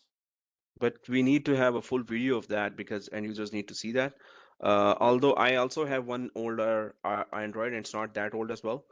Okay, perfect, So perfect, I'll perfect, check it out as well. And I have a perfect. couple of iPhones. Yeah, I got So an yeah. iPhone if you want, an iPhone 8, an older Hmm. one, and then we can use your Android. Man, I'm so crazy when it comes to labs. I destroy my iPhone. I don't care about that Yeah, just to me prove too. a point. Yeah, me Uh, too. for the company, they were testing a feature of wiping, and we could not find iPhone. So I simply became a mad scientist and simply put my phone. I just copied my critical contacts to a Gmail. That's it. Then I wiped out all my phone That's it. Yeah. my phone, personal phone, 3 or 4 times, And then I proved that, hey, this is the point. This is how it works. And the director was saying, wow, the poor guy sacrificed. Now you have to configure the whole thing again. Yeah. One So But quick yeah, question. that's If the any fun. of you guys have a old iPhone or Android, you want to give it away, let me know. I'll get it. I'll buy it, whatever. My name Kamraj. Oh, Let me okay. know. Hey, Kamraj, thank you. Chat. One more thing, Sir Amir. Now, Yeah, I do sure. have Azure ID login. That's good working. And then I went and created a developer Office 365 with the 15 user. That's also Mm-hmm. working. yeah. When it Mm-hmm. comes to Intune, and I saw Mm-hmm. one article that I need to go and create a user ID, blah, blah. Do I need to create one or wait for No, this, no. or use For Office 365 ID itself is good enough? for Intune, yeah, for Intune, it's developer ID that we created. Yeah. That That is one. good enough. In Okay, fact, that's the best. Yeah. okay, thank you. That's There good enough. also, Amir, there's also a second way of doing it as well, and I was telling people Mm-hmm. on how to do it. But like I said, you can create a fake, like I said, create an Azure, a free Azure account. You can use Azure as a VM. It's the same thing. You get 3 VMs, and it's good for 30 days. And I'm able to actually extend those 30 days into 60 if you need to, if they don't have VMware. This is sort of like a backup plan. So if they're not using VMware Mm-hmm. for 30 days, they can use their free Oh, Azure you know, that's for very good 30. idea for the Yeah. actual Azure course, because in Yes. Azure course we are adding some bigger labs now. 60 days now we can So do that it. would be very, very handy that 60 if days. we could, yeah, expand to 60 days, that would Yes. be amazing. And I can So show let's you. save it for Yeah. Azure course. How And about that? I'll show everybody how to do Yeah, that. sure. It's pretty easy. That would be great. Definitely. So guys, what about today? We call it a day and come next week with Intune. Yeah. And then there's plan one again for Intune. Okay. Sorry So, about that. okay, guys. So then this is it for Exchange. Please do repeat all the labs and keep doing that. Screenshots. Fausia is, amazing student. She's actually doing screenshots for all the labs and she's writing everything there. So that's a lot Yeah. of hard work that I truly respect. And some other students are also doing that, but they're doing from time to time. But that's a real hard work that's going to get you very, very good job. And definitely, I'm also on the lookout for recommending some good jobs because of the hard work. So definitely, guys, let's go dig deep down this all, technicalities of Mhm. this technology. And yeah, so let's see you next week and enjoy this weekend. Yay! Thank you. If someone can explain to me extending 30 days to 60 days, just Yeah. please. Okay, I Oh, appreciate okay. it. Yeah. Thank you. Yeah. Oh, yeah. Actually, Sal, Kamaraj is actually doing the lab. It's his job requirement as well. So it's my job requirement as well, obviously. So, but if you can help, Kamaraj, you can ask Sal. Sal is very, very helping. And Wonderful. I he's also want amazing. to help. I want to take help first, and then I also want to help my friends here. Thank you, Sal. Oh, wow. Amazing. You're He's an amazing welcome. guy. Yeah. Thank you. Thank No you. problem. No problem. Thank you. Thank you, sir. Thank you. All right. Okay. Thank you. Bye. Bye. Bye. Bye. Bye. Bye. Bye. Bye, Bye. everybody. Yeah. Bye-bye. Amir, check those admin messages. Okay, sure. Teams in about an hour or so. You should have it. I'll Oh, send it again in oh, an hour. The Teams ones. okay, sure. Uh-huh. I'm just Yeah, gonna Teams give one I some. will check. Sure. Yeah. No problem. Thank you for that. No problem. All right. Thank Bye. you. Bye-bye. Bye.